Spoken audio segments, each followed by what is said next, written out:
She knocked on his door at midnight, wearing nothing but a tearful smile. When David opened the door, he froze. Standing there in the dim glow of the hallway light was Emily, his neighbor and once his closest friend. Her hair was messy, her eyes red, her clothes clutched tightly in her arms like she had run out in a rush. She wasn't dressed for the cold Canadian winter night, yet she hadn't noticed.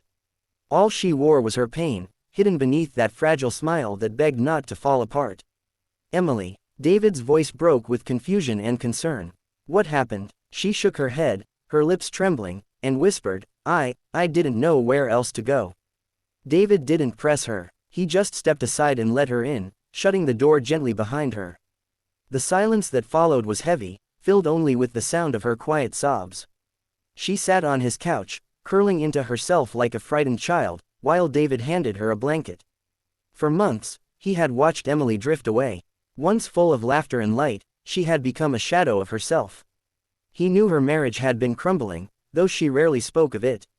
Tonight confirmed what he had feared. She had finally reached her breaking point. "I can't stay there anymore," she whispered, clutching the blanket tightly. "I tried to hold everything together, but it's like I don't exist. He doesn't see me, he doesn't hear me, and tonight, he told me I was nothing." Her voice cracked as the words spilled out, and her smile, the one she had forced at his door, dissolved into sobs. David's heart clenched. He had always cared for her, more than he admitted, but this wasn't about him. This was about the woman who had just walked out of her home with nothing but her dignity barely intact. He sat beside her, careful not to overwhelm her, and simply said, "You're not nothing, Emily. You're someone worth everything." She looked at him then, her eyes glistening with disbelief, as though she had forgotten what kindness felt like. The hours passed slowly as she poured out years of silence. She spoke of loneliness in her own home, of nights spent waiting for affection that never came, of dreams she had buried because someone told her they didn't matter. David didn't interrupt. He listened, really listened, the way she had longed for someone to do. By the time dawn broke, her tearful smile had softened into something gentler.